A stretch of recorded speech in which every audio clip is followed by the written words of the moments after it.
Hi everyone, আসসালামু আলাইকুম। কেমন আছেন সকলে? আশা করি অনেক বেশি ভালো আছেন।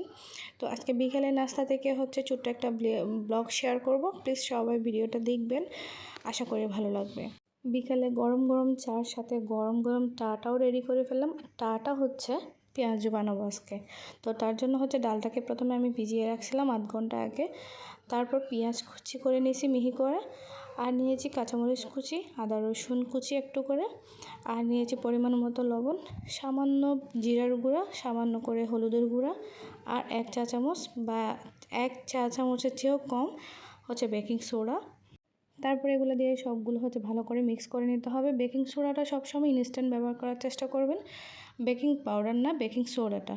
তারপরে এই যে সুন্দর করে করে ভেজে নিলাম পেঁয়াজগুলো। মাশাআল্লাহ অনেক টেস্টিও হয়েছিল এবং অনেক সুন্দর হয়েছিল, বড় বড় করে বানিয়েছি। এই তো সার্ভ করে নিলাম।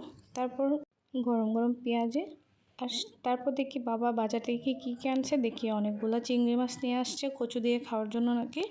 সাথে নিয়ে আসছে ওনার বেশি পছন্দের পাকা পেঁপে। তো পাকা পেঁপে নিয়ে আসছে, উনি সবসময় আনেন সেটা। আর সাথে আনছে কচুরমুখী, ফল, কাঁকরোল। কচুরমুখী আর ফল একসাথেই আনবে, এটা মাস্ট, কারণ কচুরমুখী দিয়ে ফল উনি অনেক বেশি পছন্দ করেন। তো এই তো সবগুলা ক্লিন করে এক এক করে আমি ফ্রিজে রেখে দিছি। চিংড়িকেও পরিষ্কার করে ফ্রিজে রেখে দিছি। এই তো আজকের ব্লগ। আসসালামু আলাইকুম।